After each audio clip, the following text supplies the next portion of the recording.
Hey everybody, welcome to another episode of the Mile High Game Guys board gaming podcast. I'm your host Adrian. I'm Zach. And I'm Jeff. And this is episode 37. Yes. Yes, it is. That is the correct number of the episode. Yep. It is. We're trucking right along. Yep. Weekly. 37, Le Havre. Yep. And then Le Havre, is it Le Havre? Le Havre. Okay. La Havre. Le Havre. Yep. Le Havre. Lee Havre. He's a great man. Indeed. So, but before we get to the great man that is Lee Havre, Yep. how about we talk about what we've been playing, what we've been up to, That sounds good. what's been going on. Yeah. What have you been playing, Zach? Well, we got our, was it last week? No, 2 weeks ago, we got our Kickstarter copies of Unfair. We did. And I finally got a chance to play it at game night. Awesome. How'd that go? It went well. We did the shortened one. It actually recommends you play the shortened version of it for your first game. Okay. And it basically makes it 6 rounds instead of 8. And then it takes out all of the hard and insane blueprints. Okay. So what kind of game is it? Yeah, so basically what it is that you're building a theme park. Okay. And it's a card-based engine building game, sort of like Terraforming Mars in that respect. So it's not like a deck builder. No, It's it's more of a drafting. Yeah, and basically there's like 6 cards out in the market that you can buy, and then you can eventually put them down on your thing. You have attractions, and then you can upgrade them. So it's like, oh, you've got a Hall of Mirrors. Now you put a robot theme, so it's a robot Hall of Mirrors. And now the robots murder everyone in the Hall of Mirrors. You can make them robot pirates.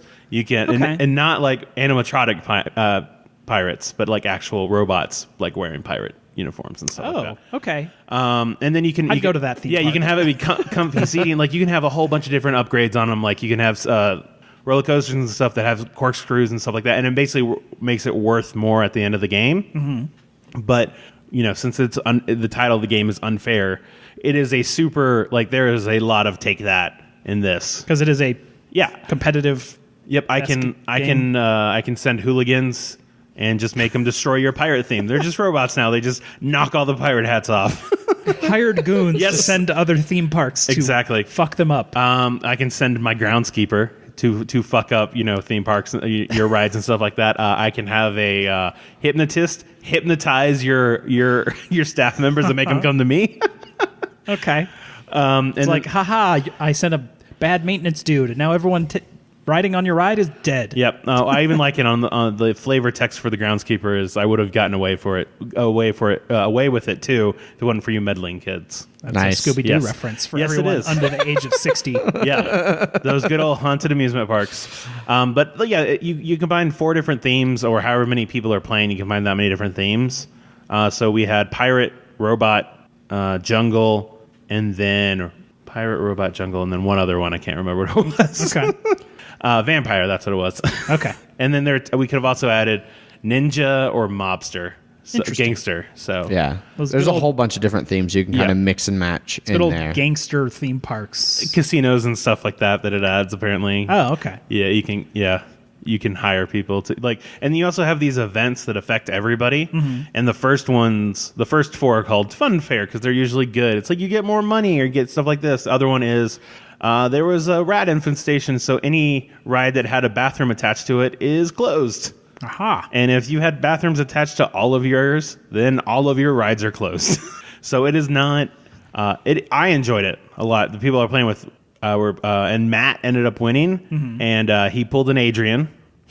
He's I complaining. hate that that's a thing. Well, you know what? It's It's your own fault. yeah, but yeah. He was just like, oh, I don't feel like I'm doing anything, and you could tell he's frustrated, and he ended up winning. So And, it's and you got first. yeah, I definitely want to play it again with a full round because I could definitely feel like we would have gotten better, but it just got cut short. But yeah, Gotcha. I enjoyed it. Awesome. Yes. Anything else? So this past weekend we got to play Vast. The Yes. Crystal Caverns. Yes. Yeah, so we got to play 2 games of this since we last recorded. I was the cave in both games. The first game we played was a 4-player game with you, me, Paul, and Ant. And then this weekend we played a 5-player game with you, me, Brian, and Julie. And Paul. Paul. Yeah. Yes. Because there were 5 of us. I kept forgetting Paul all day yesterday too. You did. It was quite funny. But yeah. So when we played the first time, we didn't have the thief. So we had the hero, the goblins, the dragon, and the cave. And this time we had all 5 of them. Right. So the way Vast plays is essentially each player takes control of a different character. All those ones Zach just mentioned, and they all play very different, and they have different goals and objectives. Yep. So the knight is trying to kill the dragon. Mm-hmm. The dragon is trying to wake up and escape. Mm-hmm. The goblins are trying to kill the knight. The thief is just trying to snatch a bunch of treasure. And then the cave is trying to expand as big as the cave can get and then collapse with everybody inside of it.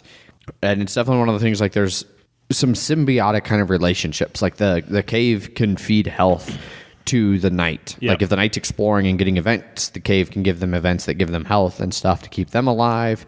The cave can move goblins and the knight around. Pretty much everybody except the cave can smash the thief and get him to drop stuff and get rewards. By killing him, you mean not smash, like just straight up die? Yeah, no, they just kill him. He's cursed to always remain in that cave until he gets treasure. So anytime anyone does an attack on the thief, it's, oh, I killed you. Okay. And they got a bonus for doing it too. So, all right. Yeah. It's definitely a game kind of like you were saying with Unfair. It's got a lot of take that. Like you're definitely trying to pile on the leader until eventually somebody wins. But it's harder. It can be very hard to pile on the leader sometimes. Well, not even just that, but it's like hard. It can be hard to, like the leaders are very different. Like if if the dragon's the leader and you're like, oh, if you can bring it down in health or whatever, that means, oh, now the knight is that much closer to winning. Or it's like you want to get a lot of treasures out there as the cave, so you can, you can draw more omen tiles. That just means the thief, there's more stuff for him to go grab. Yeah, and then so everything you do can help other people win, and it can be annoying. Yeah, like as the cave, if you give the knight too many good weapons and stuff, it makes it easier for them to kill the dragon. But you're also trying to keep them alive to not hurt the goblins. Yep.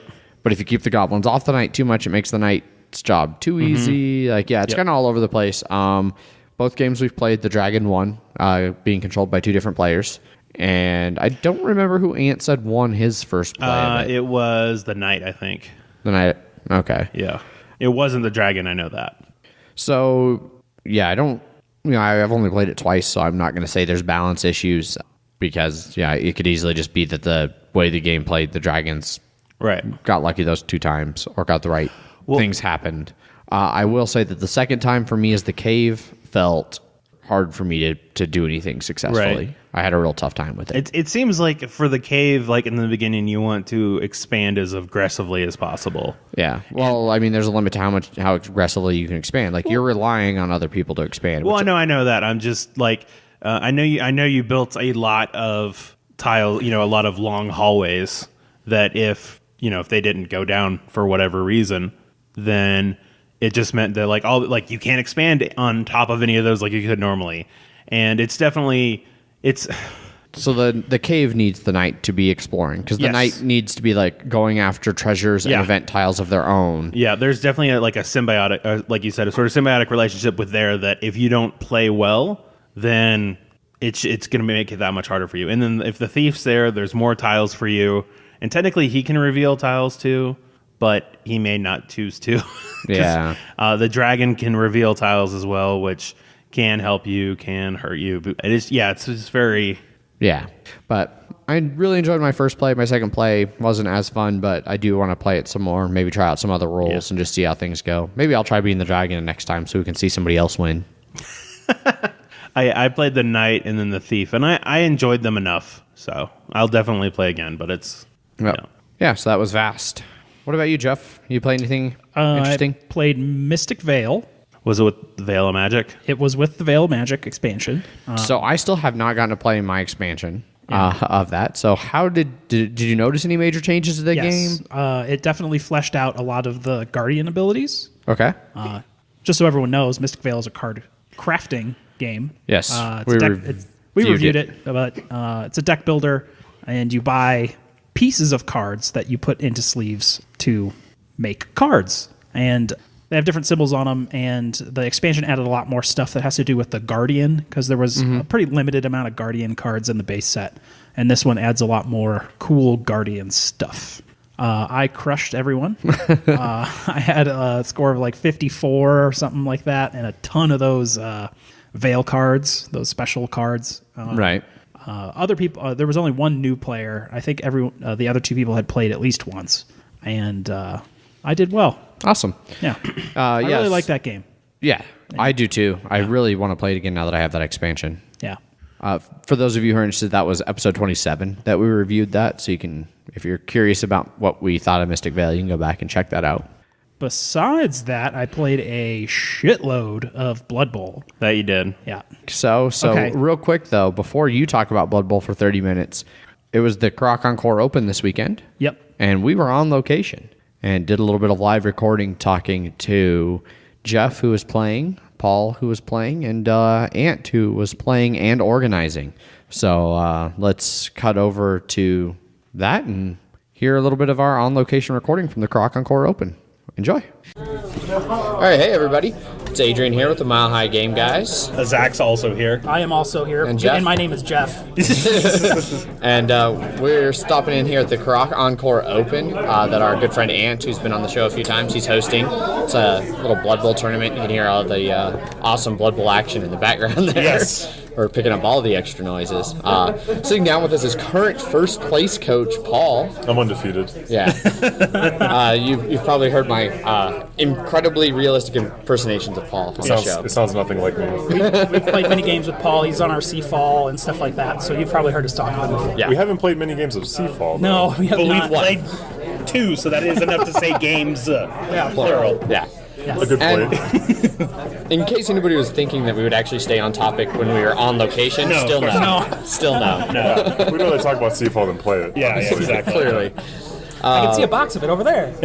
Oh, that's true, yeah. Yeah, we're the Total Escape Games. Total Escape Games up in Broomfield, Colorado. Yeah. So you guys are 2 games in Yep. right now, right? We just wrapped up second game 2 about 4 minutes ago. Right on. Round 2.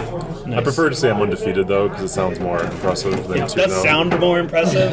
I am 1-1 with my orcs. That's one win and 1 tie. So 1 win, 1 draw, 1-0, 0 1? losses. So 1, 0, and 1. Yes. Would be the nomenclature for that. Orcs have been smashing the shit out of everyone. Both teams I played against were stunty. I played against ogres, which have just 4 big guys and a bunch of snotlings, which are literally the worst and cheapest position in the game. Strength 1. Oh, wow. Yeah, strength 1, armor 5, and they're going up against. I'm getting 3 die blocks with a regular dude and no assists, so I smash them. But he's got 4 ogres, which are strength 5, armor 9. Like, they're hard to beat. Oh, wow. Yeah. So remember how happy Jeff was when he had 1 Strength 5 guy on his team last season? You have to go against 4 of them. Oh, that's... But then he's got the weakest things in the game. I got 7 casualties. I think I might be in the running for casualty trophy. I think you're going to win. I might win most brutal because my second game was against halflings, who were only just a smidge above strength 2 and armor 6. And you were ogres, or not ogres, orcs. Yeah. If you play another weaker team, you can definitely seal it. If I get in your third round. another week, If somebody does goblins if I get a or something squishy, like that. if I get a squishy stunty team, I can definitely get the brutal trophy. Nice. Right on. Yeah. What team are you playing, Paul? I'm playing Orcs. Orcs as well. It's one of the... Literally playing the exact same team. Actually, Okay. Yeah. like skills-wise and everything. Gotcha. So, yeah. Then why aren't you in lead for brutal then? Ouch. No, so I played an orc team. That was my last game. Okay. And I won 2-0. And then I played a dwarf team my first round. Oh, yeah, those are really sturdy, Yeah. sturdy teams. They all have armor 9, not armor 5. So, yeah, it's pretty tough to injure. I've only killed 1 guy. I'm hearing excuses. That's what I'm hearing. I do continue to hear excuses. Yeah. I'm pretty good at making excuses, so... Did I mention Ant was the ogre team? No. Okay, yeah, Ant was my first game. Okay. He's been on before. But, Yes. Yeah. Ant was it was random draws and I got Ant. And I have once again, I think that's my third defeat of Ant in a row. And Ant doesn't lose a lot. And his only defeats in the last 3 seasons. It's been you, right? Yeah. And wasn't the other guy he was first place? Yeah, in the first place guy. Yep. Yeah. In the actual season last. Yes. The last Andrew. season. Andrew had won the Yeah. And then Paul is playing against 2 new people, right? I have no idea what you're talking about. That's not, yeah, so I'm playing against 2 people at pretty much the same level that I'm at. Okay. But that's had nothing to do with my success. Sure. It's all skill, right? Fortunately, Paul is also new, so it kind of balances out. Yeah, I'm very new. They didn't need to know that. This is my 6th and 7th game of Blood Bowl. Okay. Ever. Yeah. Gotcha. So, and 8th. Okay. I played against the organizer of the tournament and seasons and the guy that got first last season. So Jeff and I are playing at similar skill. It's fine. Everything's fine. Yeah, I went in a draw. And I was super close to winning my second one. Yeah. Nice. So I know after the first round of games, Ant presented the trophies for the most recent season, the Jeffy for worst. Yes. And the cup. Does it have a specific name? I don't know. Yeah. The Ants in the bathroom. The murder cup for who won. Murder Cup. That's a great name for Yeah, it. the Kill Should Cup. be the murder Kill cup. cup. That's what it is. Kill Oh, cup. nice. Karak-Ankor League. Murder Cup sounds better. Murder cup does sound Does better. sound better. Ant went and so it was 3D printed, so it was all gray, and he ran to Home Depot and got gold spray paint and spray painted it gold. Yeah. Nice. So I know the Jeffy trophy. If you play with the Jeffy Mini, you get an extra roll. You get a loner re-roll per game. Yes. And it is a miniature painted like an announcer with my initials on the microphone as a goblin, and it is housed in a golden toilet. Yes. Now, so it gives you the loner reroll. Is there any benefit to having the first place trophy, or is it just bragging rights? Bragging rights. Okay. Gotcha. You got one fan factor. Oh, that's right, and he's extra fan, so he gets an extra fan factor. Okay. Cool. That hummus good there? Yeah. So Ant, since you're over here now, if you want to jump in here and talk a little, just project your voice. I don't know. So, Ant, this is a microphone. Yep. You have to talk Vaguely in its direction. Yes. We were talking about how Paul was playing against 2 new people, and I was playing against the organizer and whoever got first last season. That has nothing to do with anything, really. And Paul's in first. Sometimes it just happens that way, Yep. though. Yep. So I mean, It you know wanted what? a rematch, but I guess it's not a Dude, real we're rematch. gonna fucking do a rematch. There's no way we're not going to. I was mentioning. So, 3 of your last 4 losses in the seasons in the tournament. 3 of my only 4 losses are you, which is the most ridiculous bullshit because I rolled so many ones, all the double skulls, reroll into double skulls. I rolled a lot of skulls. Yeah, kind of.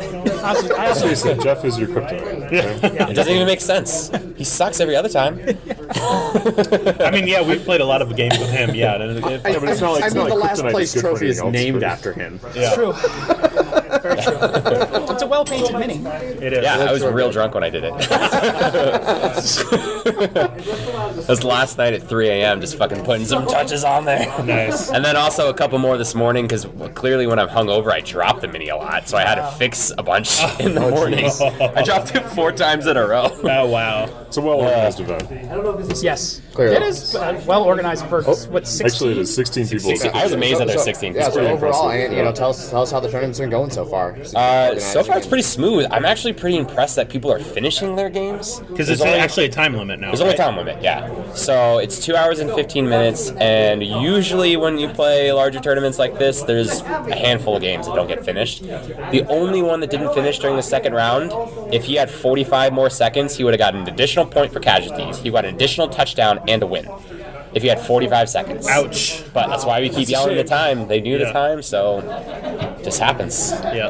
You gotta push it a little harder. So Paul, how'd your first game end?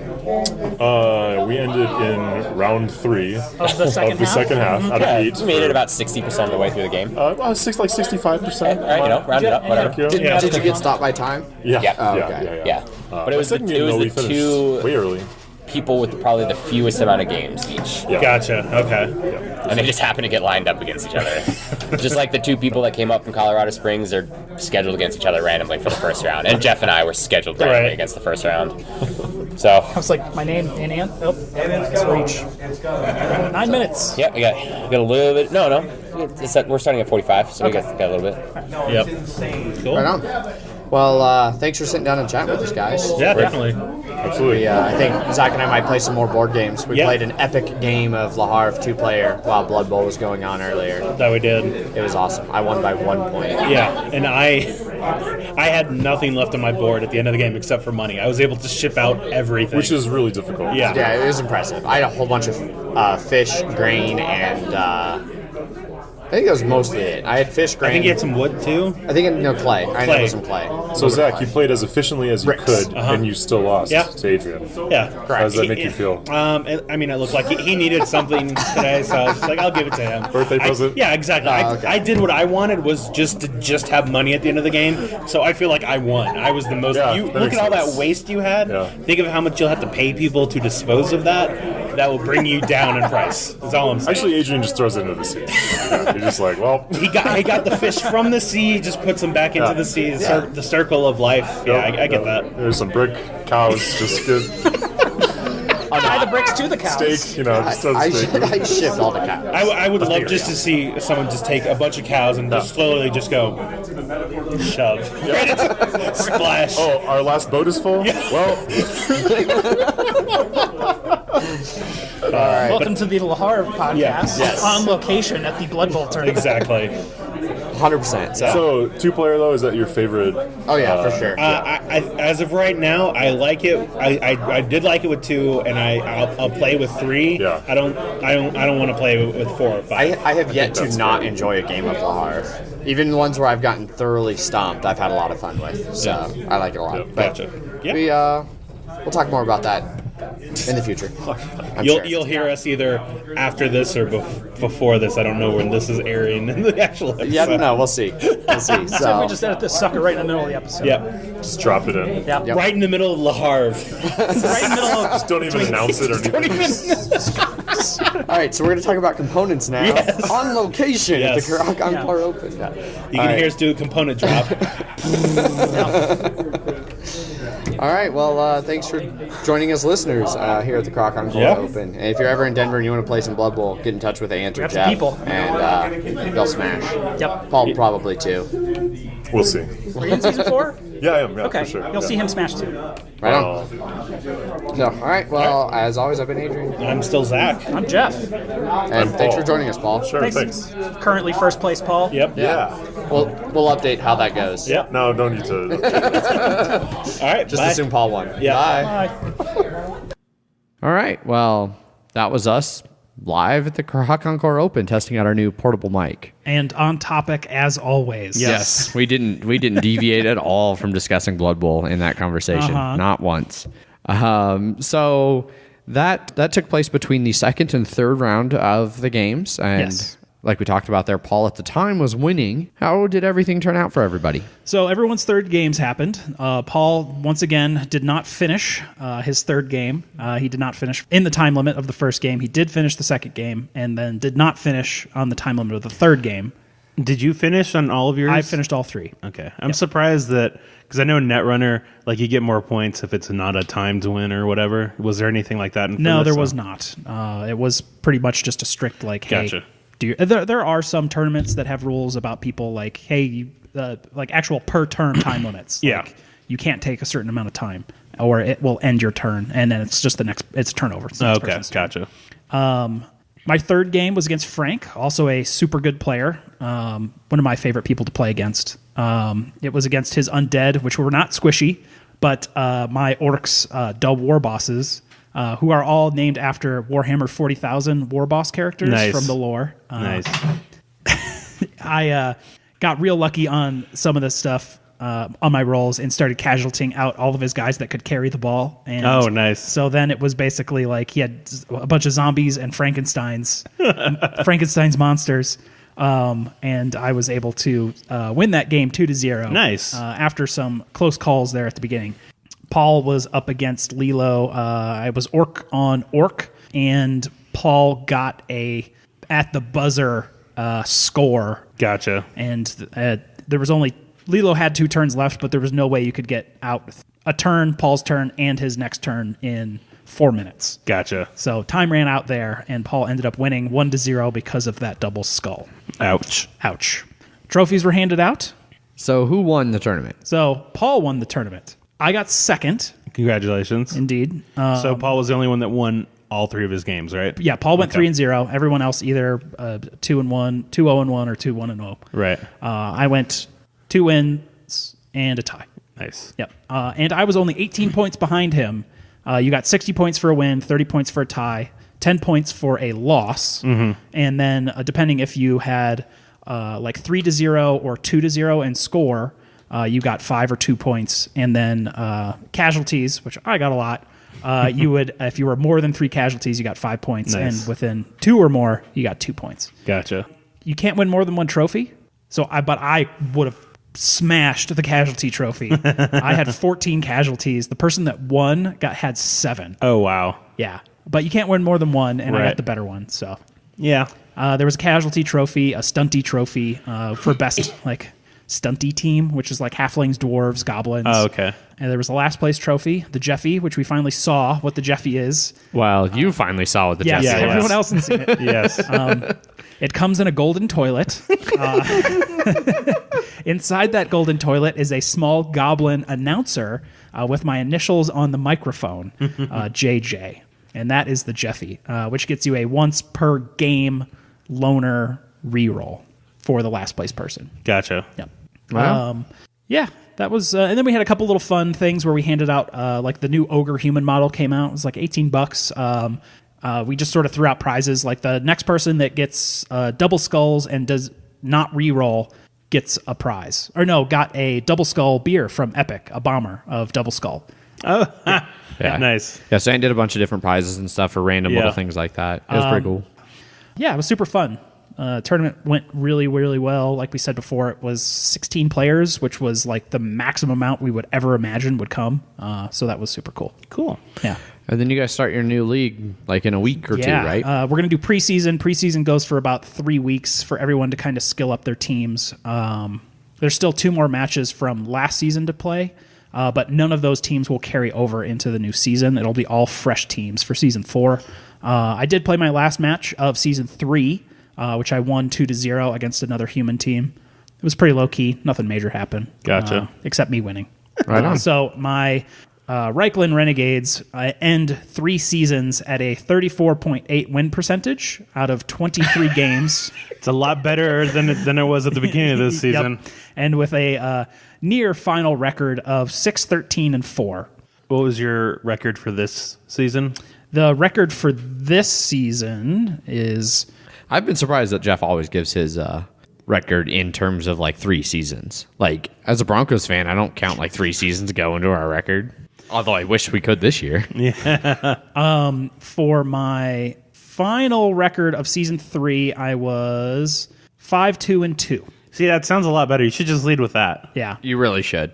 You don't have to do a franchise record. You can just Well, do a season. The reason I throw it in there is probably because they will be retired permanently. Season 4 will be all new team. I'm probably going to play Orcs, same team I had in the tournament, same build. And then I can come back in season 5 with the Reichland Renegades if I want to. But they're pretty high team value now, and I'll be playing any fresh teams with like giving them $510,000 in inducements. 510. Just hope that they don't buy any inducements. Yeah. Like Paul. Yeah. I accidentally did multiple times. Awesome. Yeah.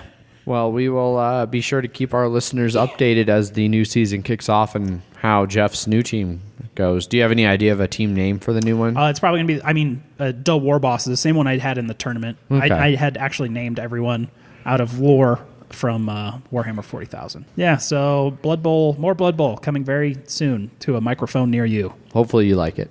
Probably more towards a headset towards them, near Yeah. them, because the microphone. We're the ones with the microphone It's true. Into a microphone near us. near us to you soon. Oh dear. All right. Well, I think that can wrap up banter. What do you guys think? Yeah, because we have no idea how long this is. No. All right. So let's move on to some news and Kickstarter, shall we? Sounds good. Sure. Couple quick release things under news. Scythe is back in stock as of this recording. It's running for about $80 and is available widely. Yep. So if everyone that needs Scythe in their life, which is apparently fucking everyone. Yeah. So by the time this gets released, sorry that it went out of stock. Yeah. Correct.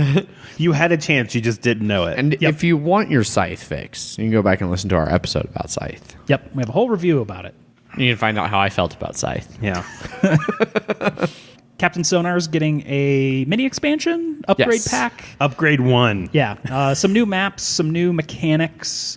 It doesn't really change the roles or anything, but you can add in some new weapons and stuff when you surface. It's cool stuff like that. New maps will have things like currents that will shift the position of your sub, which I feel like is going to make life hell on sonar operators. Yeah. Radio operator, whatever they call that role. It's going to be brutal. Yeah. Brutal. Anyhow, Atari is coming out with some board games based on some old Atari games. There's like zero details on this, but Missile Command, Centipede, etc. will be coming soon to a board game near you. Okay. Yep. There's a Mad King Ludwig new game coming out. The Palace of Mad King Ludwig. Yeah, so this one's like a semi-co-op. So you're working together to build the palace instead of building your own unique buildings. And then like it's got a moat that builds around it as kind of a timer. And you keep building the palace until the moat's completed. And then once the moat's completed, you look at who contributed the most based on some metric. I couldn't find any information on exactly how the game's going to work. Based on something, someone's going to win. Hopefully. Well, whoever contributed the most, but I don't know if it's like if different pieces have different size things that like the biggest, whoever contributed like the most physical space, or maybe it's some point value based on cool rooms. I'll just say it's going to be based on the rooms you can't see. Jesus. All right. Well, yeah. So we'll have more information on that as more information becomes available. Yeah, it's a more simplified version of the. Yeah. I really like the box art from the front of it. Mm-hmm. Have you've played Mad King? No, I still have not. You still haven't played it? Still have not. You haven't played it? Okay. No. Well, I have it. So now we know. Something I'm excited for as a lover of Guitar Hero and Rock Band. Oh, I love those games.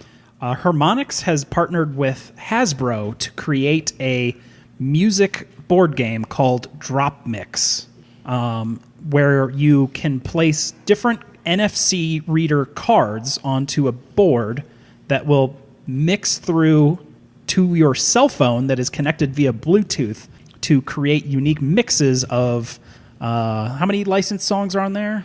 I think it was like 38. It's a solid amount to start. There was a lot. Sounds like a good amount. Yeah. Nice. Kind of expensive. $100 to start. Yeah, it's 60 cards, by the way. 60 so cards. Start with 60 cards, and so like each card features like a different artist and song, and depending on the card, it'll either be like the vocals from that song, or like the bass line, or the loop, or some other part of it. So like the example that they use was that Ed Sheeran Sing is one of the cards, and it's the vocals from a certain section of the song. Gotcha. Whereas Meghan Trainor's All About That Bass is another one, and it's just the bass line from All About That Bass. It's all it's about. So, yeah. So you'll be mixing and matching. We're going to do the drums now. It's $100 to start with, but it seems like a very technically advanced board game. It very much NFC does. reader cards and Bluetooth and all that kind of stuff. Remixing songs. Yeah. There's going to be clearly going to be an app that goes along with it, and then they're going to expand the card amount up to 300 cards via expansions that I fingers crossed aren't like collectible card game-esque in random. I don't think packs. It would be because for Harmonix they would do their weekly releases. Yeah, the DLC it was always like 3 song packs. I have the answer. Well, can't we just speculate? Well, when you're done speculating, I have the answer. All right, I'm imagining swans. I feel like they're gonna vomit out cards, and whatever one you pick up, that's the expansion. Yeah. So they are going to have genre-based playlist packs that will be $15 each, and then randomly assorted Discover packs for $5 each. Yeah, you get a choice. Buddy. You get a choice. Yes, the choice to randomly get cards I don't need. No, well, the genre packs sound like they're more set. Yeah, but I bet there's going to be a set of cards that are only in the random ones that Probably. you want. You can only buy them via random. I would not be surprised. And that comes to about $1 a card.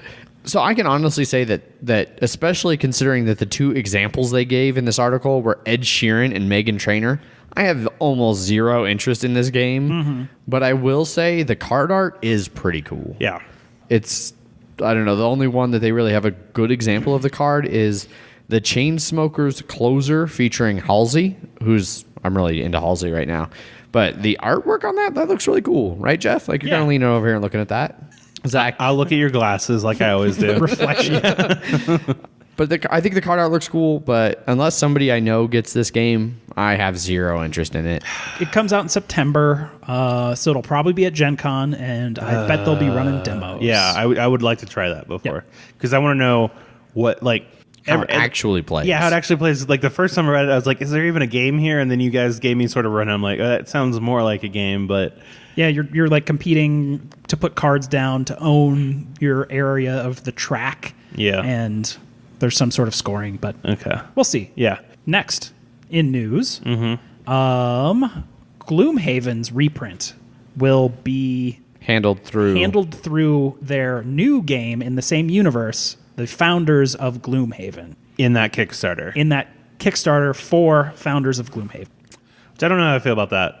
Mainly because it's gonna artificially increase the the funding amount for like any stretch goals and stuff like that. But whatever. Like, as long as they give, like, whatever. I mean, I don't care because Jeff already has Gloomhaven, so I don't need to spend any more money on Gloomhaven, and I'll still get to enjoy Gloomhaven. So, like, you spent any money on Gloomhaven.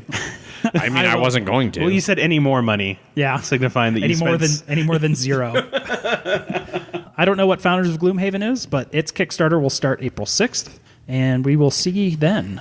I'm sure it will be on that week's news. Yeah, probably. Yeah. Right on. Yeah. It's one other small piece of news. Okay.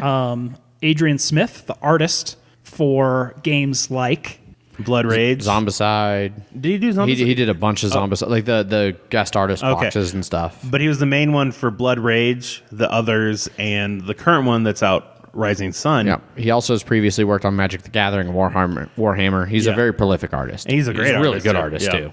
I like his like style. It's very like gritty and like, I don't know, and a good cool. one. Yeah. He is now the head artist at Cool Mini or Not. Yep, and probably rightfully so. Seriously, yeah. So good for him. He makes good art, and now he's in charge of making sure they continue to do good art. To do well. Yeah. Which transitions well into Kickstarters. That it does. Oh. Specifically, Rising Sun, which he did the art for. Yes. We talked about that last week, that it launched. I think it would launch 2 days after. Yeah. And now we have details on the nightmare that is the Rising Sun Kickstarter. We do. Yeah, so we made some bold guesses as to how Kickstarter for Rising Sun was going to go. And when I say bold, I mean I was way the fuck off. Yeah, well, I have a hard time remembering, Jeff. What was your guess at, Adrian? Not even going to hit 2. Yeah, not even going to hit 2. Mine was, it will burst into flames and then fund quickly. Yes. And that it did. They crashed Kickstarter for a solid 5 to 10 minutes. Yeah, about 15 minutes. And I said at least 2.5 million. So, and it is currently at 2,071,000 exactly. $20. Apparently, I haven't refreshed in the last 10 seconds. I don't know. Somebody added some metal coins. But yeah, it's got already like 20,000 backers. It still has 3 weeks to go. It's clearly taking all of the money. So no early bird, which was hilarious because of, like you said, servers went up went up in flames. Like 4 minutes before they went out, the servers already started crashing. By the way, it's 2,071,040 now. Oh, more coins. 2 sets of metal coins. Those metal coins just got added as a add-on. They did, and they were $20 each. Yep. But no, it went nuts. Yep. And then like it was one of those things. Enough people saw the page loaded well enough to see that there was no early bird, and then people were like, "All right, I'm just gonna wait like 6 hours. I'm gonna come back tonight after work." It was funny. When I saw that, I'm like, well, obviously it didn't load everything. I'm gonna start backing it, and I'm gonna see that, and I'm like, oh, no early bird. $5 off for you. It would have been $10 off. Yeah. Grumble. No, I don't. Whatever. But yeah, I backed it. I was like 900 and something backer. Paul Okay. was 300 or something. Yeah. And the difference between your backing was like 15 seconds. Yes. Yeah. Pretty much. And yeah, it just started going crazy. The amount of backing it surpassed Zombicide, Black Plague for first day pledges too. Yep. And not only in actual amount, like dollar amount, but also number of pledges too, because it's worth less, or it was cheaper. Yes. Worth less. Yeah, Clearly inferior in every way. clearly, yeah. Yeah, so this thing is going nuts. One of my favorite things was just the entire like board game Twitter for that entire day was hilarious. It was. People just making jokes about like, all right, well, Rising Sun, is taking over everything. Yeah, pretty And, much. I mean, even still, Restoration Games, like they have like they've been joking on Twitter that their Kickstarter goes live tomorrow, Oh yeah, I saw and that. they keep making jokes about like, yeah, the official unofficial Rising Sun first expansion goes live tomorrow. Yeah, and it's funny. I saw a small subset of people who were like, "Man, who else doesn't give a crap about minis?" And everyone's just like, "Shut up! Rising Sun is on." I mean, to be fair, like I increasingly don't care about minis. I like them and I appreciate like Rising Sun's minis are holy shit. They're awesome. I think they're their best minis that they've done so far. That they look pretty like spectacular. the Dynamos, like the big god-like Onis, figures, yeah. the Onis. That's the word. Yeah. The Onis are nuts. Like they are ridiculous. you thought Blood Rage was crazy. Yeah. Or the others. Or the others others. is the one Oh, I yeah, think the of. Or others. Black Plague had some crazy abominations and stuff that Yeah. were nuts. Yeah, it's pretty great. And their Kickstarter campaigns are always one of my favorites to be a part of, especially in the beginning, because like every half hour a new stretch goal gets added and then it's broken. You're like, oh, that sounds awesome.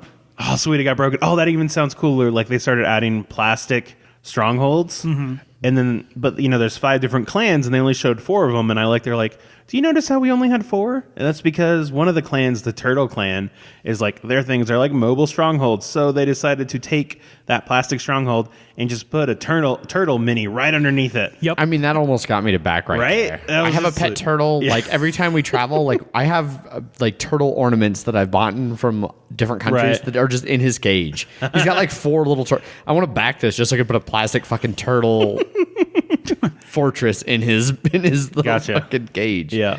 Godzilla is in this game. Yes, Godzilla, Panda's in it.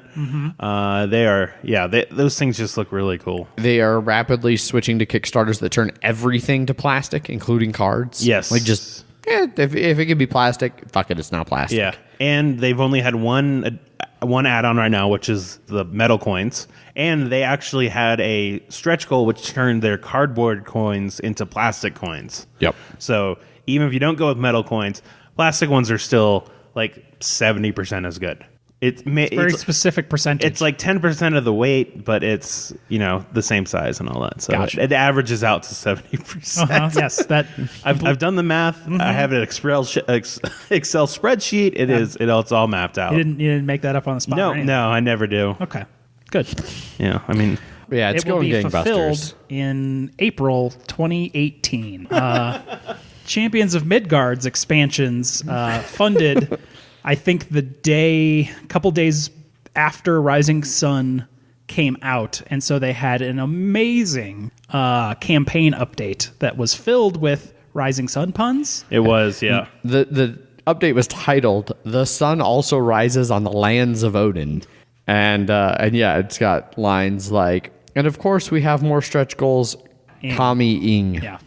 We know that Oni, through your efforts, we have with our backers is an alliance." But yeah, they dropped their final component stretch goal from 535 to 425, and basically we're like, hey, Everyone Don't doesn't forget about have us. $100 more to spend on Rising Yes, Sun. yeah. There went the rest of the end of their Pretty much. campaign's funding because Rising Sun came out, and they're like, oh, I can put $100 towards that. Yep. I don't need Champions of Midgard anymore.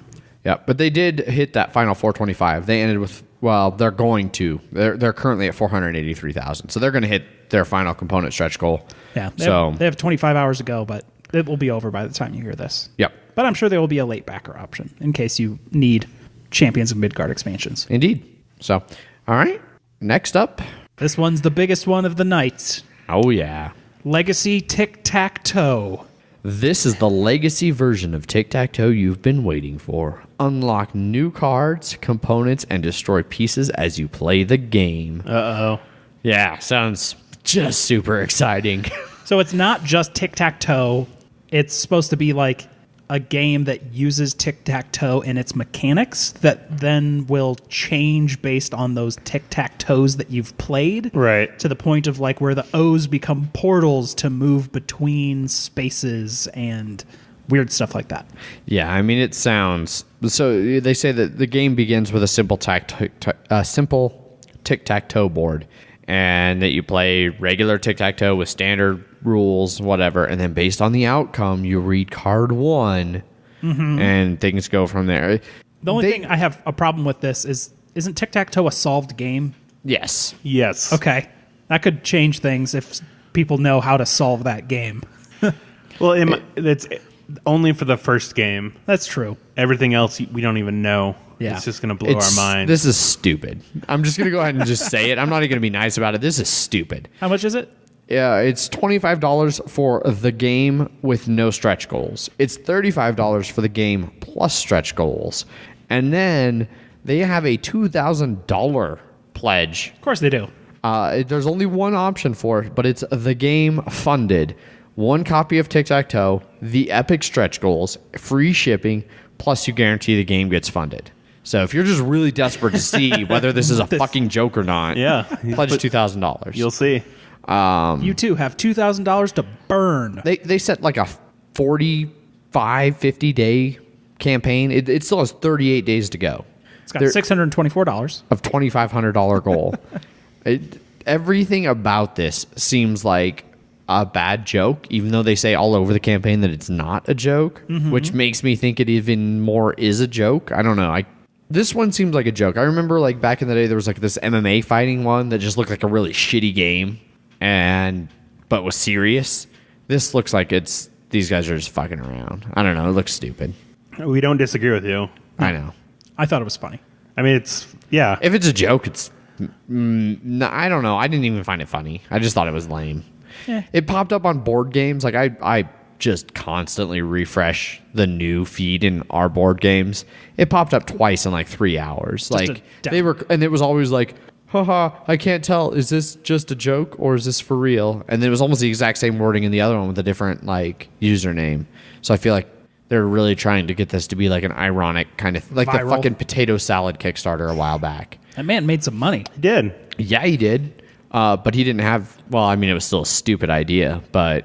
He needed some money for potato salad. Like the people that got super into it, that's what made it crazy. He was just like, I need $10 for potato salad. I can respect that. Yeah. Yeah. So, check out Legacy Tic-Tac-Toe and form your own opinion about how stupid this fucking game is. That's it. That's it. We're all done here. All right, so that wraps up news and Kickstarter and everything, and we can move on to our review of the day. All right, so for this week's review, we're going to be talking about Le Havre. This is a 2008 game from designer Uwe Rosenberg. Artist is Clement Franz. It's been published by just a bunch of different designers. We're reviewing the Z-Man Games Edition, although Mayfair is going to be publishing the soon-to-come reprint. It plays 1 to 5 players, takes 30 to 150 minutes. Zach, you got a rules breakdown for us? Yeah. So this game has you and your opponents shipping and receiving goods, trying to earn the most money.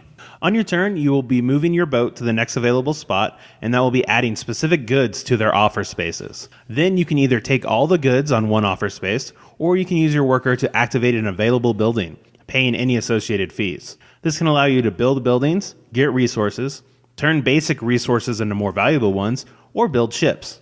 When the round ends, you will have to feed your workers, using an ever-increasing amount of food or money. But having a ship will reduce the amount of food that you will need to provide to your workers. After the last round, everyone will get one more action with no blocking allowed, and then the game ends. You will count up any money that you have, plus the worth of your buildings and boats, subtract any loans, and then whoever has the most wins. Right on, yeah. That's the basics of Le Havre. Deceptively simple rules reading. Yes. Yeah, I know, right? I was surprised. One player, really? It has a one-player variant. No, yes. no, no. You didn't know that about Gallerist. All of these Euros have a one-player variant. Well, yeah, but that Gallerist didn't make any sense. All right, so to start this off, Jeff, what were your initial thoughts going into this game? Did you have any for this one? I know you said you didn't last week for Gallerist. I have played a lot of Uwe's other stuff, and I know you have talked up this one a lot. I had messed around with the app a little bit before we had ever actually played the real one, but it seemed like a pretty standard Uwe game kind of going into it. Okay. Resources and kind of stuff. What's the timeline of his releases? This was his third major release. He did Bonanza, which was first, which is the one everybody forgets about because people are like, wait, that's an Uwe game. That came out like, 20 years ago? Yeah, that was 1997. Wow. That's Boom. like the Called it. Catan era. Agricola was a decade ago. 2007? And then Le Havre was 2008. Okay. And yeah. What was major releases after Le Havre? The next one was At the Gates of Loyang. Then Mercator, which I have zero experience with. Or Labora, which is a 2-player game. Agricola, All Creatures Big and Small, 2-player game. Glass Road. Caverna was 2013. I think that was his next major release. Yes. Right? Like the one that got a lot of attention. Or at Labora got a fair amount, but yeah. And then Patchwork 2014, Fields of Arl was 2014, Feast Road in 2016, and Cottage Garden 2016. So my only knowledge of what games he had at that point, I think, were, Caverna and Agricola. Yeah. And then it was Agricola, Le Havre, Caverna for major popular releases. So I couldn't see a lot of the influence from Agricola besides some of the worker placement on other people's buildings, because there's not that same action placement. No, it uses almost entirely different mechanics. This was back when like his games felt really unique. Like you could tell that there was like the general worker placement kind of Euro theme going on, but the mechanics themselves were the actual way the worker placement was implemented was unique. The only games I had played were Agricola and Caverna, which are pretty similar. Yeah, Caverna is regularly called Agricola 2.0. And going into this one, I was like, this seems refreshing. Yes. So that's kind of what happened when I played the game. I don't know. Zach, what were your thoughts going into this game? So I think the only one I had played before this one was Agricola. Agricola as well for his. I don't think I had played anything else. You hadn't played Patchwork by the time you played this? I did. Okay. Yeah, Patchwork I did play it because I don't remember when we first played it. Yeah. This is way back when. But In the before times. yeah, but that one was obviously a different beast. And I think I played Bonanza too, but like the only like heavy Euro I played for his was Agricola. So I was like, I hope this is better than Agricola. So I was not looking forward to it that much, I guess you could say. Okay. So that was my headspace. Right on. So when I was first going into playing Le Havre, I was already a big Uwe fan. Agricola was pretty early in my intro to board gaming path, and I loved Agricola. Same here. And I've always enjoyed Agricola. I stumbled across it back. I don't know if you guys remember the Bonnie Bray Hobby Shop down kind of in the south end of town. Nope. They closed down like 2 years ago. It's been a while.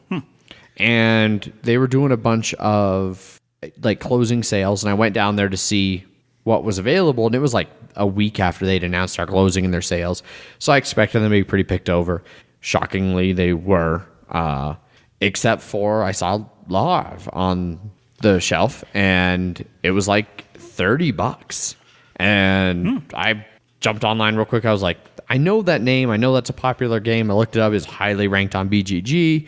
And then I looked over on Amazon and saw that it was like $120 a pop on Amazon. I was like, oh, yeah, I'm going to buy this $120 game for $30. Clearly Clearly out of print, yeah. Especially since I love Uwe.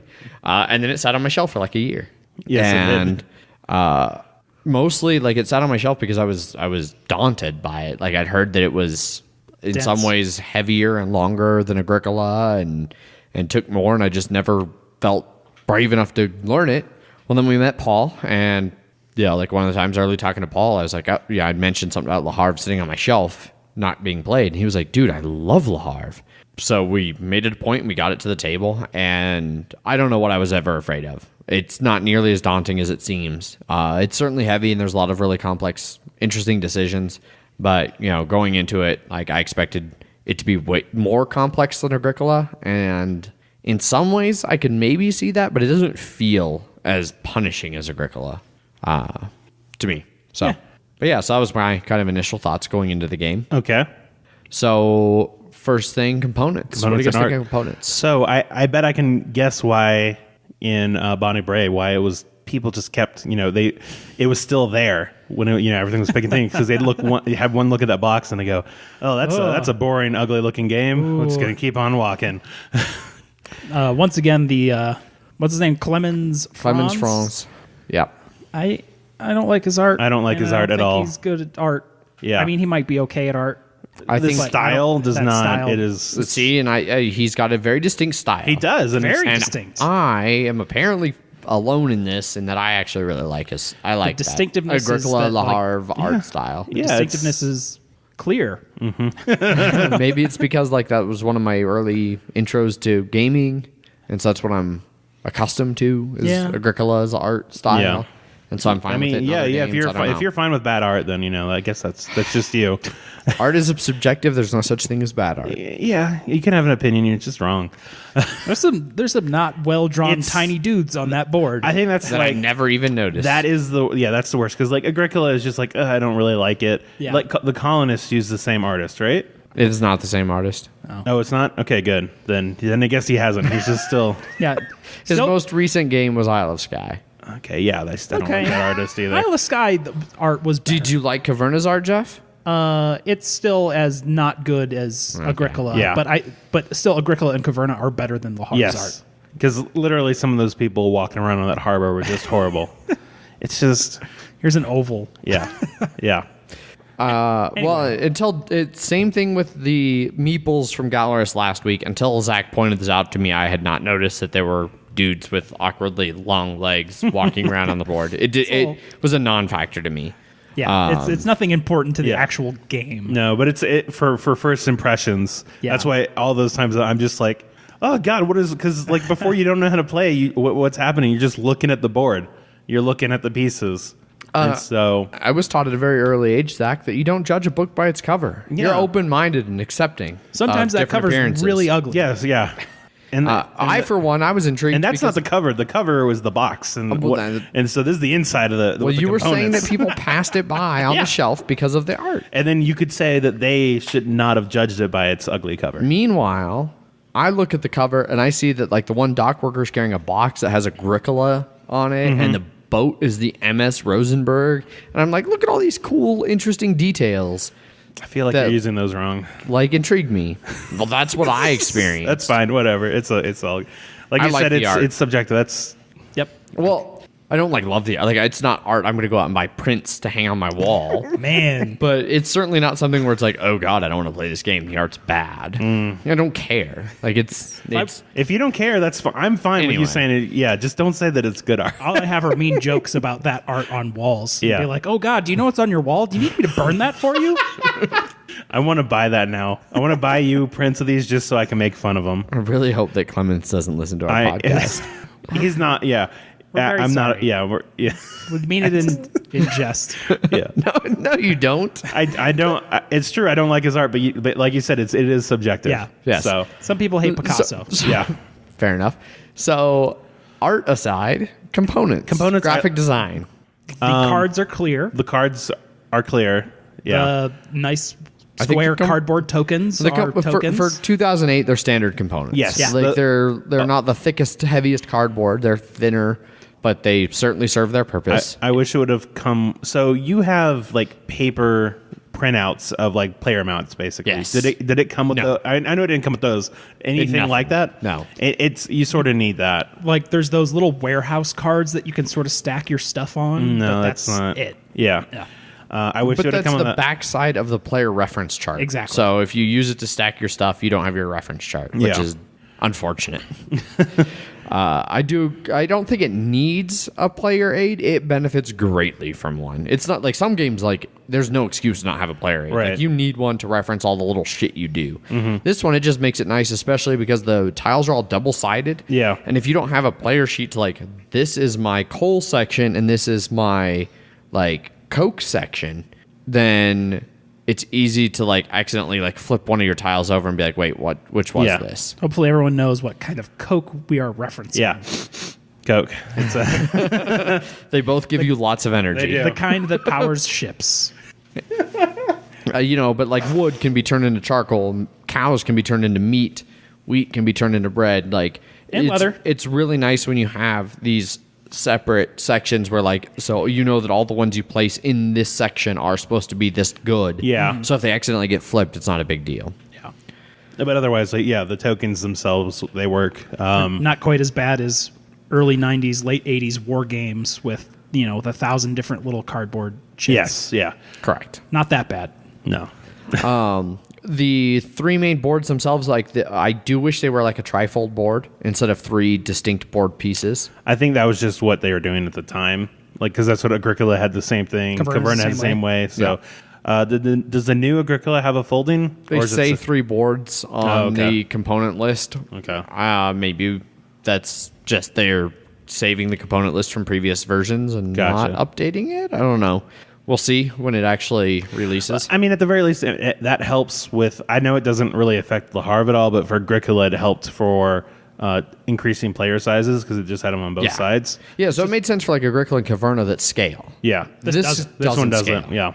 So I would agree. You could probably just if it was all one board that was connected, it'd probably be easier. Yeah. So The only reason I could see to not do a trifold board is sometimes like the folds end up like one pyramids and the other kind of valleys. If it's like got multiple folds, they don't always lay flat on a table, especially here in Colorado where the lack of humidity fucks with our cardboard real bad. It warps. Instantaneously. yeah, it is You can ridiculous almost how watch it fast. happen in real time. You're like, and I opened it up, and now it's warped. Cool. You just need It to folds like a flower. just keep a humidifier with your board game Yeah. collection. Yeah. and your cigars and all that stuff. Yeah. Otherwise, I think the rest of the components are fine. Like I said, everything makes sense what little it boat- does. Yeah, for when it was. Yeah, the boat is wooden. The thing is Agricola style wooden disc. Yeah, round disc. Player action tokens. I always like that they do instead of white, they just do uncolored, so it's just wood colored. Yeah, I do appreciate that. Yeah, nude. That's always my favorite color to pick if I can choose it. Like, this wasn't a misprint. Nope. That's what it is. Yep. Yeah. All right. Well, so moving on from components and everything, rules and rule book. I'm glad I was able to play this game with people that had played this game before. Yeah. Yeah. Playing with the, I remember. I think I tried the app once, and not knowing, I was just like, "What is going on?" I think I had the same sort of thing with Agricola as well. Mm-hmm. That those feel like developed for people that already know how to play. Yeah. I do have some things to say about the app later, but maybe we'll talk about that. We will. can talk. Yeah. So Paul will readily admit himself that he's not the best at explaining games. Mm-hmm. I still agree. I'm really glad that somebody taught me this game. I've went through the rule book. It is not the best rule book that ever existed. So it's not number one. Okay, that's good to know. High praise. Yeah. It's almost a decade old at this point. Like rule explanations have progressed significantly. all of those Rule book Uwe, technology has. all those Uwe rule books are pretty dense. Yeah. In their capacities. It doesn't help that this is another game. It's got all the different building cards and special building cards. Mm-hmm. So there's a lot of edge cases where like what happens in this exact specific minutia. And I feel like sometimes they try to address too much of that in the rule book. Yeah. At least like during the main like rules explanation when they could cut it thinner and just be like, hey, this is like the basic rules and then look towards the end for edge cases. I don't know. Teaching it, I think, goes pretty smoothly if you know the game well. Yeah, I would definitely agree with that. And it's definitely one that once you've learned it, it moves along quickly. Once you know the rules, it's like when I was writing up the rule book, it wasn't that hard to be like, because on your turn you either take these or you go to a building and that's it. It's just what you do in that, But that first turn of like seating the 8 spots on the board, is it 8? 7. 7 spots. Seating the 7 spots on the board with the different materials and things like that could be a little confusing. Yeah. Right. All right. So moving on from rules and stuff, let's dive into actual gameplay. So let's start with you, Zach. Okay. You came in, you said a little trepidatious. Yeah. You were a little bit concerned. You weren't a huge fan of Agricola. Ultimately, how did you feel over the course of your plays? How does the gameplay stack up? So for the first time I played it, it was, and it obviously didn't help that it was you and Paul that I was playing with. Yeah. It took at least 3 hours, I think, and I was just like, oh my god, this is taking forever. Because it is one of those games where, like, there is some sense of progression, but for, like, at the very least, because, you can't get steel in the beginning because those buildings come out sequentially. That does help in a bit, but it's still a case of, okay, I'm going to gather this stuff, and now I'm just going to build. I'm going to gather this stuff, and then I'm going to build. It definitely isn't as harsh as Agricola, like you were saying.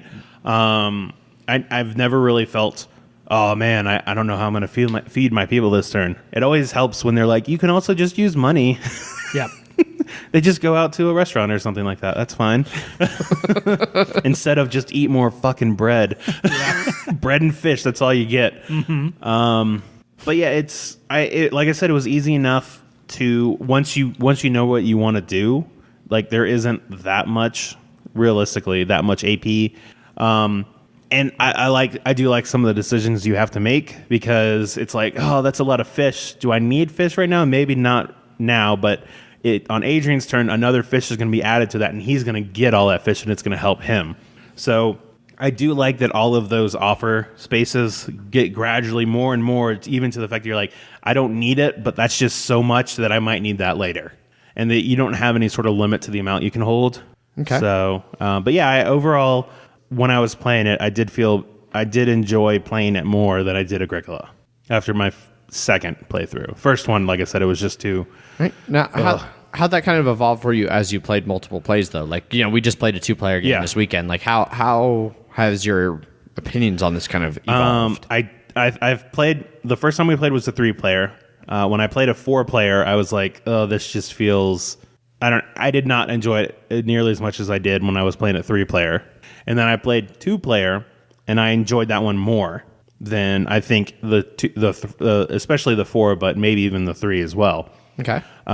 Because it just felt like it moved a lot quicker. Because, one, people couldn't fuck with you as much. You felt like you got to do more to plan for getting your food, which in turn, at least the game is like, oh, if you're playing with less people, you have to get more food every round. So you do have to keep that in mind. But it seemed to be more manageable. And it only took like an hour and 40 minutes for our game, for our full 2-player game. If that long. Yeah. Maybe with like setup and sit down. It's a different podcast, yeah. Setup and breakdown. There we go. Yeah, like I said, an hour and 40 minutes even with those. And we were super close to, which was really interesting. Like I had nothing on my board except for money, and you won by 1 point. How'd that feel, Zach? You know what? I felt like I got a point for having a clear board, so I'm fine with that. Clearly a tie game. Yeah, he should get a -1 point for every excess good he had. All that stuff, all the cows that he's just pushing into the ocean because like I don't need you anymore. Tie all the unused bricks to the cows, so they all sink to the bottom.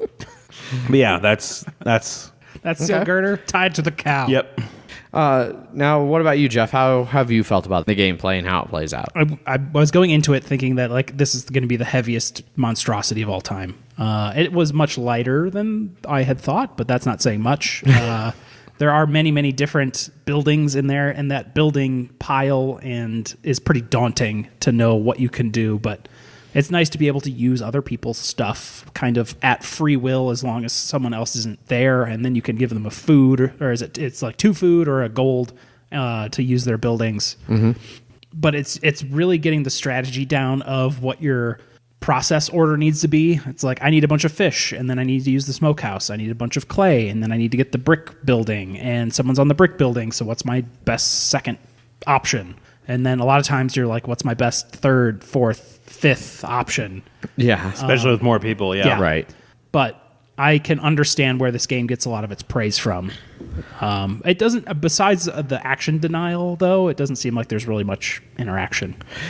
Yeah. Your interaction is denying spaces and making the other person make less efficient actions. Well, and in addition, when you buy a building, it doesn't mean your opponent can't use it. They can use it But depending on the building, they have to pay you either sometimes gold, sometimes food, and gold can always be used as food. But like you get to a point like sometimes late in the game where you're like, wow, I've got plenty of food, so I'm going to give you 3 food instead of 1 gold because gold's a point, you know. And so I feel like there's a little bit more interaction. Like Agricola, it's just denial. Like you can't do anything with anybody else's stuff. And this one, at least, you know, you can be like, all right, well, my opponent's got that cool, you know, harbor over there. He's got the only harbor in the game. I want to build a ship. I got to use my opponent's stuff and then pay him for it. Well, and then there's also the fact that it is technically, you know, you could leave that worker there as long as you want because you only get 1 worker. Yeah. But if you are taking things from the offer space, you leave that worker there. So if, you know, Adrian, on your turn, I saw you pick a whole bunch of fish up and I was at the smokehouse, you know, turning fish into smoked fish. And I'm like, I might want to do that building, but I'll just leave that guy for a turn and grab something else because we're coming up on this, and I know Adrian really wanted to turn that fish into smoked fish to get more food. Well, that happened a little bit in our game that we played Sunday or Saturday at the tournament. At the start of one of the turns, I got to go first, and there was a bunch of wood, and I thought about taking it because I wanted to build a ship. But I was looking over at you, and you had all this stuff. You had all the wood, all the energy to build a ship. And I was like, if I take that wood, he's going to build a ship. Like I thought you were going to build a ship regardless. So like, well, I won't take that wood because he's going to build a ship. I'll do something else. And then you didn't build a ship. I took that wood, didn't I? Not that turn. Oh, okay. But then so the next turn I was like, well, I could still take it. But clearly he was like, oh, well, he didn't take the wood, so I can wait. He's going to do it this turn, so I shouldn't take the wood. I'll do something else. And then the next turn, you took the wood. And then I was like, well, now he's obviously going to build the ship. And then you did something else entirely. I still love that wood for money. Yeah, and so like for that entire round, like almost every time I was like, he's going to do this, and then you didn't. And then he's going to do this, and then you didn't. And then he's going to do it. And so I feel like in the gameplay, especially like in the 2-player games, where you're only worrying about what one other person is doing. You know, you run into situations like that where you're like, well, I think he's going to do this, which makes me not want to do this. But then when they don't do it, you're like, maybe I could have pulled it off. But I feel like if I had bought that, if I picked up that wood the first turn, you'd have been like, oh yeah, I'm going to build the ship. Yeah, I would have done that. It was just definitely like a situation where you're like, well, I guess if he's not going for the ship, I don't have to worry about going for the ship. Right, yeah. You know, and so like I think it's got a really cool dynamic in that where you can kind of bounce off of what your opponents are doing, and you can look right across the table at what goods they have and realize what they can do. Like, oh, he's got a lot of clay. You know, he can build that building up there that takes a lot of clay or things like that. One thing I do like is that every building, well, almost every building, you can just straight up buy too. So you don't technically gain the money at the end of the game because you spent 22 to get that building that's worth 22 at the end. But there is at least 1 or 2 times where it's like, I'm going to do that just so Adrian can't get that or whatever because he has the goods for it, and I'll just rather take a hit, you know, not gain anything and then have him not gain anything for that. Or I did that really successfully one turn where I was able to buy a ship, and ships are an exception. Like ships cost more than they're worth at the end. So I took a loss buying the ship, but then that allowed me on my very next turn to build a ship because I knew you wouldn't be able to do one. So right. I knew I could get both iron ships instead of buying one and then not being able to do anything for the other one. And so like you can do interesting things like that when you get your money and your goods to work together. It's an efficiency system. It is. Like do the thing that can get you the most possible for that turn. Yeah. I mean, it's almost like it's a resource management game. Yep. I don't know about that. There's a lot of resources. There are a lot. 16? Yeah. 16 different resources in the game? Fish, yeah, something like that. Yeah. I don't know exactly. I'm not going to count them all out. Yeah, but that's why there's 2 sides. And there's grain, and then there's cattle. There's iron. And then I forgot. And there's coal. Clay. There's wood. There's clay. There's fish. Charcoal. And all of those can be upgraded. Yeah, I mean, I was just counting the basic ones. I'm going to double it, and you fucked it all I know. up. That's what it was. Yeah, that's fine. Everything has a food value. Everything has an energy value. Most everything has a food value. You can't eat steel. No. Come on, Jeff. Not everything has a food value. Iron. I need more iron in my diet. You know. Yeah. They all do have monetary values. My harbor is run by golems. Oh, okay. So they're going to love that Coke. But I think overall the game plays smooth. Like once you know how it plays, like you move your boat, you restock things, and then you either take goods or you do a building action. Like the actual gameplay itself is surprisingly simple. It's figuring out what order and the vast amount of strategies and orders that you can do things in. Yep. And realizing what your opponents are going to do and planning around that so that you don't get blocked. Yeah. Yeah. Always have plans A through F. Probably something at least that many. Yeah. Depending on the number of players you're playing with. You're right. Yeah. So, all right. Well, I think kind of covers gameplay and stuff. Final thoughts? Final thoughts?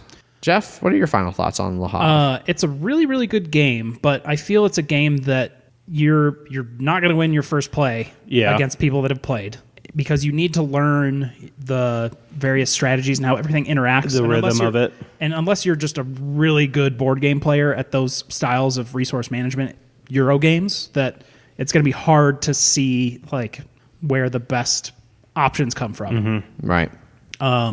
It's a really good game, and it deserves its high ratings, but I could see how, like how you said last week about the Gallerist, you could kind of solve the game and sort of just get what you need out of it because you have strategized enough to be like, I need to do all these things to get kind of the most points I can get. And the only real variety comes out of the order that those resources are coming out based on that first round and the building order. The special buildings Yeah. you're talking about? Yeah. Okay. Zach, what are your final thoughts? So I think this is it's probably my second favorite UA game now. Behind Patchwork? Obviously. That one's, good. That one's great. And then everything else is like, what? But this one I could actually see myself playing occasionally. Okay. Like I'm okay without playing Agricola again. So, Continue. I just like heard like a young kid crying coming from You heard my heart break. Yeah. There's definitely part of that I was thinking. I think this one has at least with how those buildings come out, and it's not always the same buildings, or is it? No. Well, for the player count, it's always the same, but you shuffle them and then you deal them into 3 piles, and then you sort the piles in descending order, so that like one game you could end up with like 1 through 10 in one pile through random chains. Well, and it's also like technically, if I get a building versus Adrian getting a building, like that when I got the abattoir, I was using that a lot more because it was mine versus going there and giving Adrian 2 food every time I had to do it or whatever. Yeah. So I think there's for me at least there's more variability. Certainly than like say the Gallerist. Yes, I would agree there. So I think that it's not about farming. So shipping in the Mediterranean is okay. Farming in Europe is less. Well, I haven't played that many shipping in the Mediterranean games so far. And Le Havre isn't actually on the Mediterranean, so Yeah. you're not shipping in the Mediterranean. Yeah, exactly. But whatever. One's yeah. France is there. Yeah, France is there. France is there. But yeah, it's like I said, it's a I would consider it a good game. That's how I view it. It's a good game. I would play it occasionally. So 7, I think, is that what Board Games 7 is? Something like that. So on Board Game Geek, 7 is good, usually willing to play. What's 6? Okay, will play if in the mood. Bam. Okay, it's a 6 then. All right.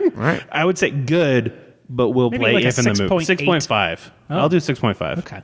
All right. D. Solid D right there. So Loves the D. Yep. I just double checked before this came up while you were doing your review, Zach. I pulled mine up just to double check because I thought this was the case, and it's confirmed. Le Havre is the only 10 I have rated on BGG. That's impressive.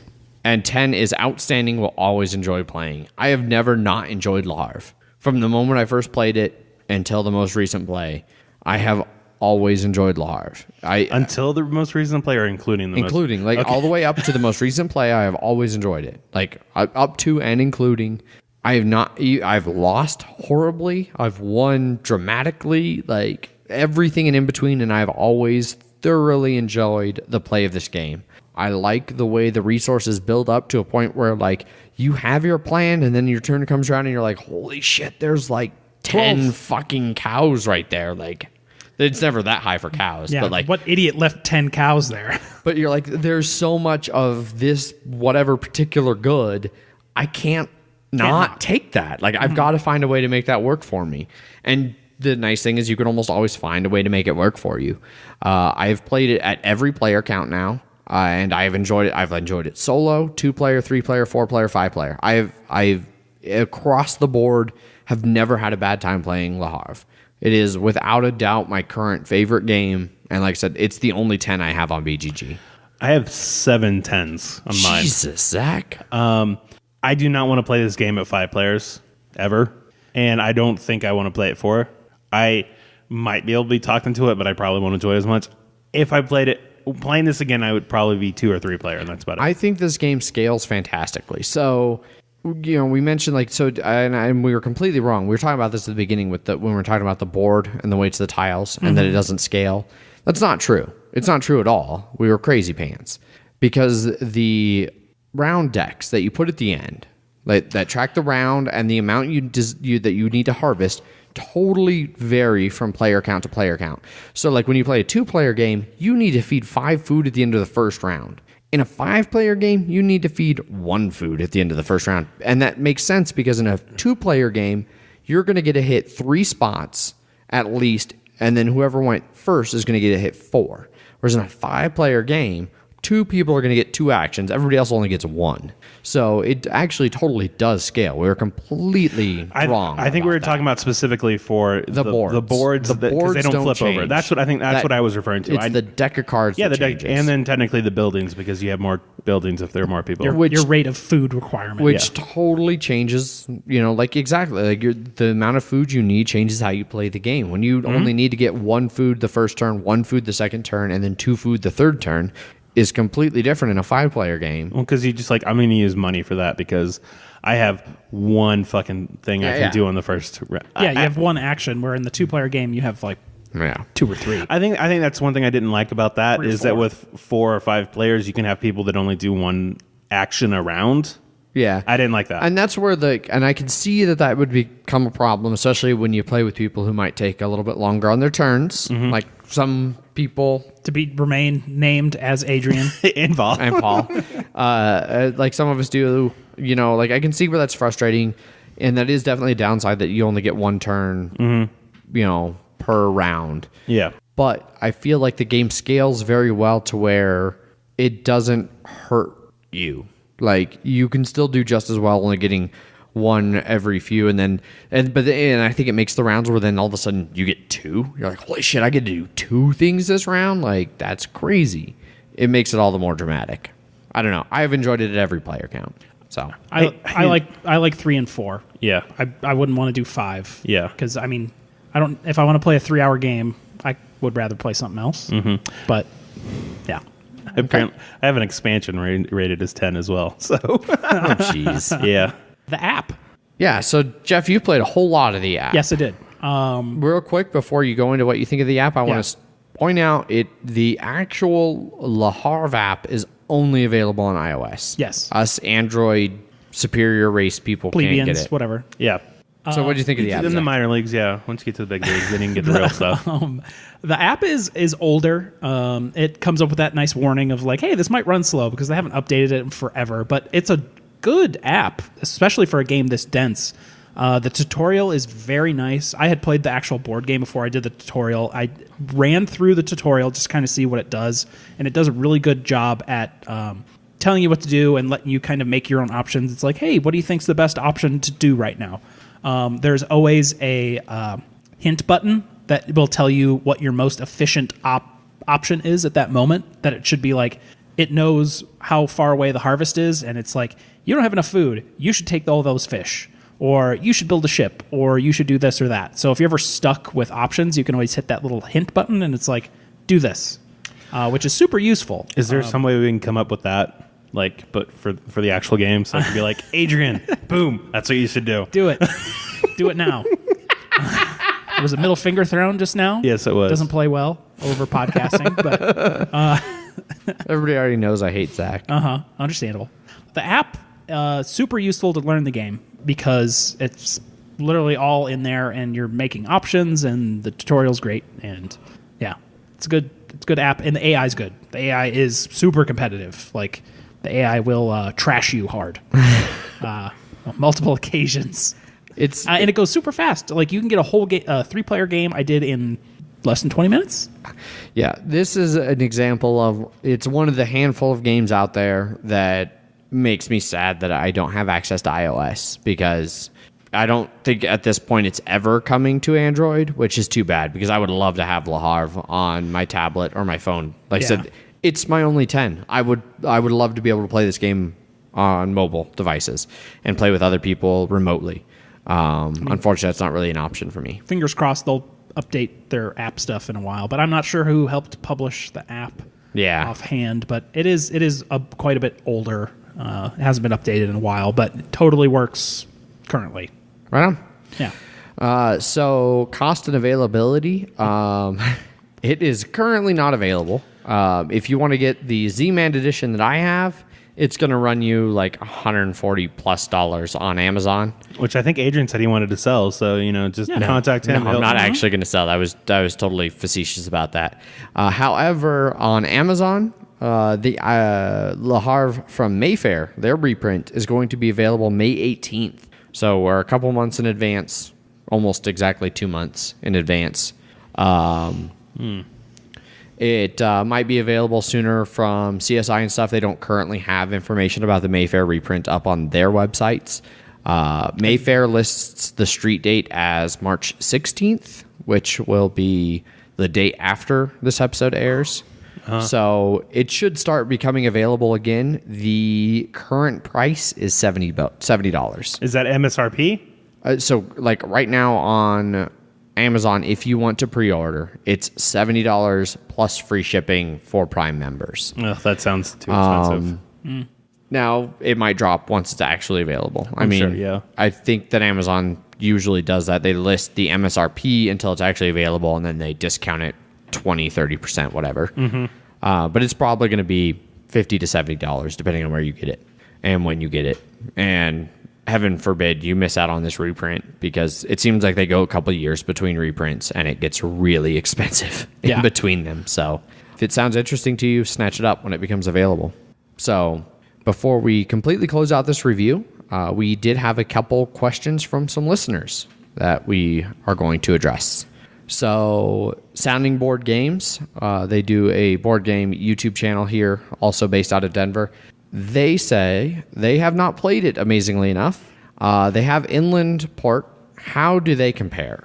So they are significantly different. They take place in roughly the same universe, so they share similar art and very vague themes, like some of the building names are the same and stuff. Inland Port is like a third cousin between Agricola and then like Glass Road and Ora et Labora. So it's got little dials that track building spaces, and so like the first time you build a building, it can't be used that turn, and then the dial rotates, and then the next time you use it, it can be used twice when you activate it. But if it's not used, the dial rotates again, then it's worth 3, then it's worth 4, then it's worth 4 plus a money. You also only use 4 main resources: wood, brick, wheat, and fish. Wheat and fish are interchangeable as food, so if you're paying food for things, you can use any combination of those two. And you have a little grid that's like your warehouse, your stock house. Okay. And you can move goods to the right to gain 1, or up to the next row above it to gain 3. So Gain 3 what? of that good. So like a good is worth, every space that you go to the right is worth 1 good. Every space you go up is worth 3 goods. So you can go diagonal down and to the left for 4 goods, up and to the right for 4 goods. It's, unless you actually look at the board, it's hard to explain. Yeah. But they don't play really any similarly. So it's not like all creatures big and small, It is which was like not. Okay. Which is an area where I made a mistake on this, and I have had a couple opportunities to pick up Inland Port, the actual board game, and I've passed because I was under the impression that it was a 2-player version of Le Havre. Like, all creatures big and small is a 2-player version of Agricola. And in that case, in both cases, I feel like, why would you play a watered-down 2-player version when you can just play 2-player Agricola or 2-player Le Havre? This is actually its own game that can stand on its own merits, but they don't really compare very well. They play quite a bit differently. They just happen to have similar art styles, and like they're both shipping out of the port of Le Havre. You don't build ships or anything like that. You don't. Gotcha. there's only the 4 goods. So it's significantly different from Inland Port. Okay. They are two distinct games. Mike at Simple Board Game asks, would you ever play it at 4 or 5? Played it once at 3 and really enjoyed it. Well, I think we pretty much answered that. We did. Zach and Zach is a hard no. No.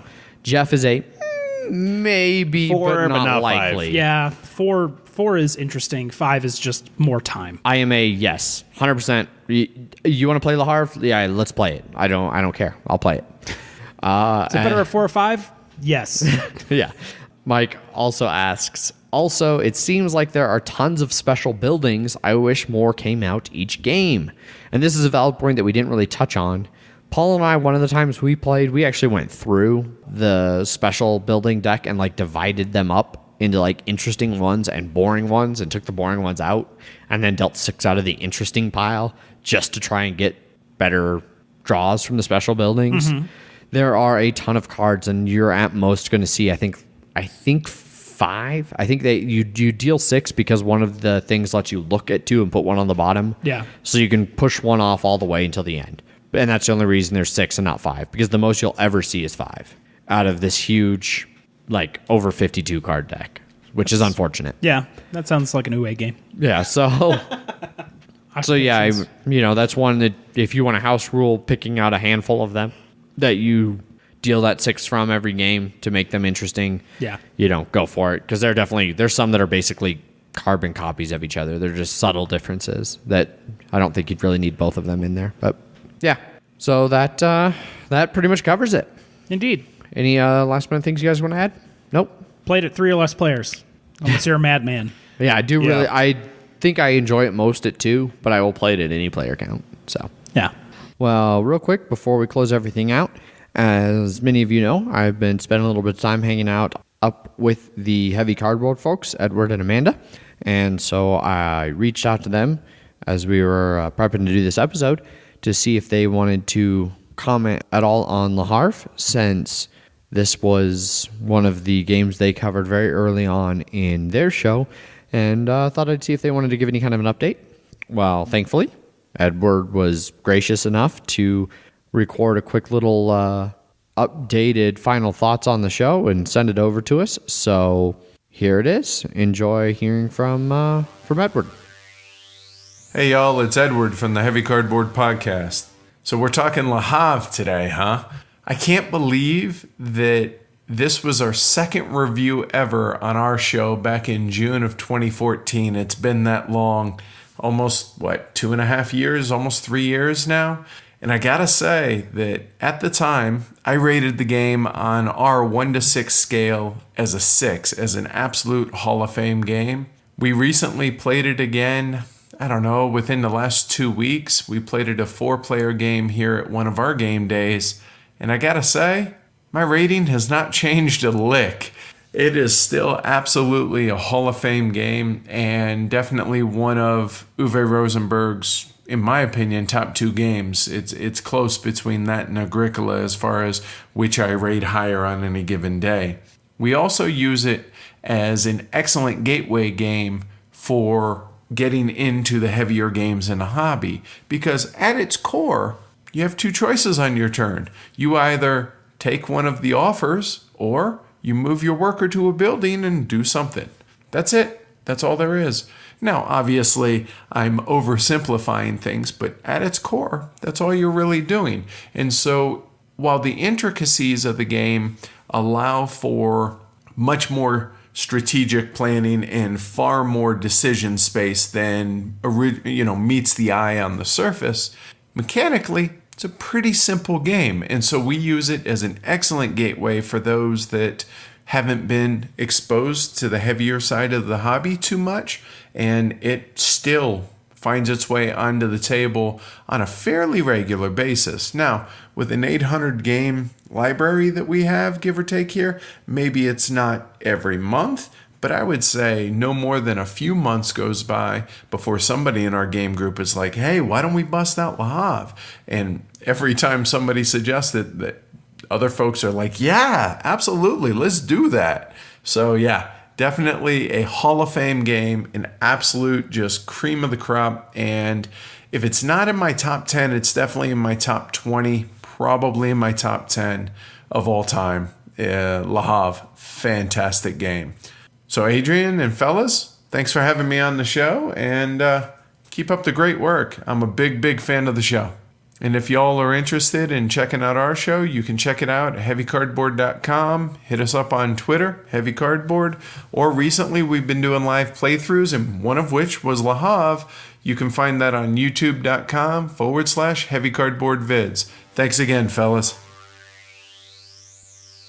So there you are. That's Edward's thoughts on Le Havre. Obviously, they still really like it over there. So thank you, Edward, for sending that in to us. That means a whole lot, having you contribute to our show. We appreciate that.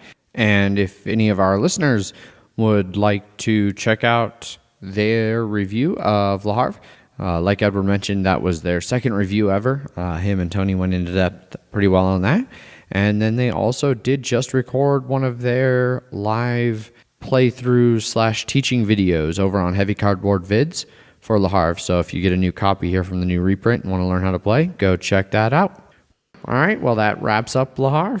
Indeed. So Le Havre is wrapped up forever, never to be spoken of again. Yep, that's fine. We can burn that copy now. We're good. No, all very unlikely statements. We'll throw that into the board game pit. And I continue to back play behind. that until the day I die.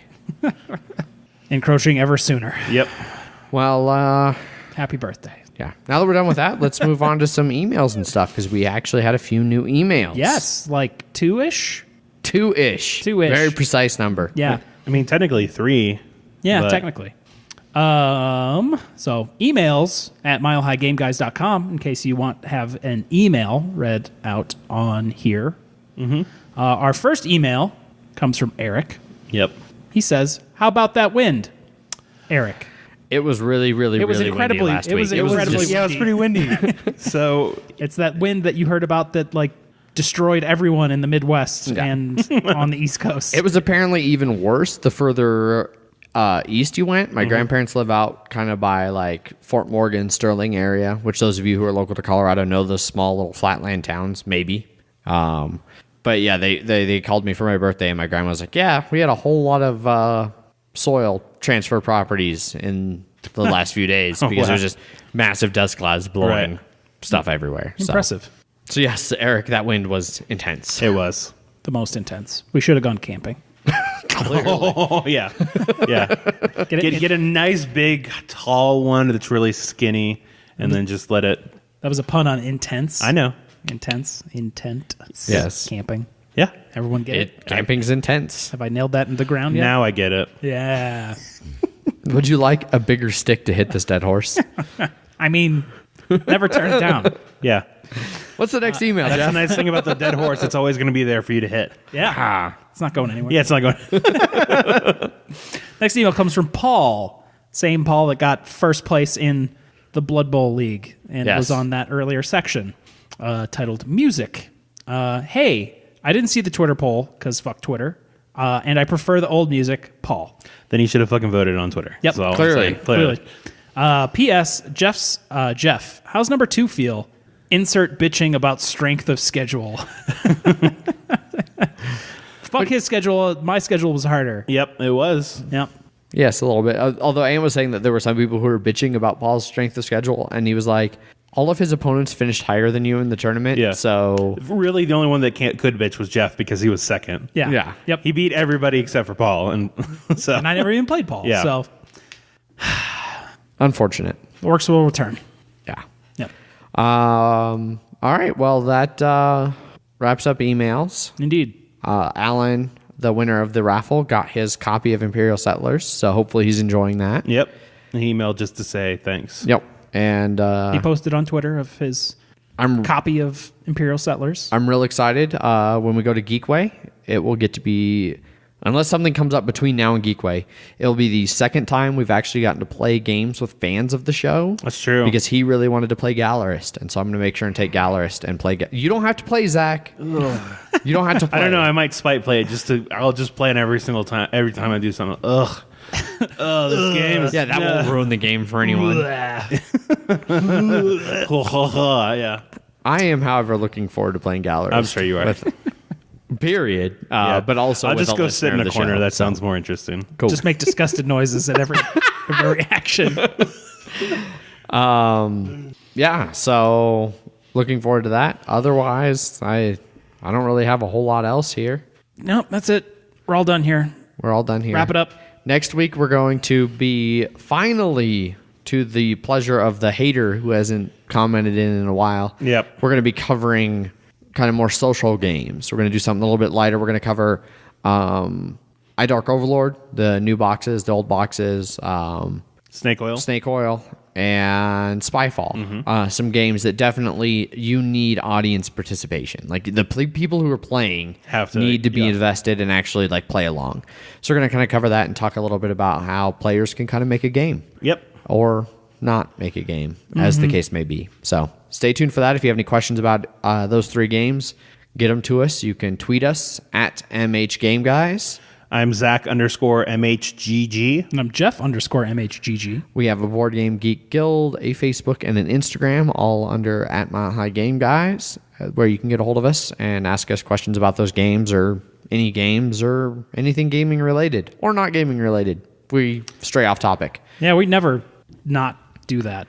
Never ever. Otherwise, thank you all for continuing to listen and continuing to support the show, however that may be. And we'll talk to you guys later. As always, I've been your host, Adrian. I'm still Zach. And I'm Sailor Jeff. We'll talk to you guys later. Bye. Bye.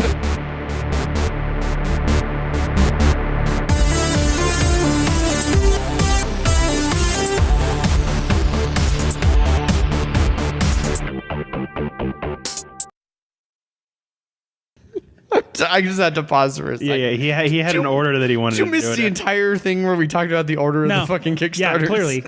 Yes, absolutely. We're talking about Rising Sun first, just so you know. Clearly. Because that transitioned with my news to Kickstarter. All right. And that's what we're doing. Start not hot. It was great me watching Adrian look at you. It was like that. I was clearly paying zero attention.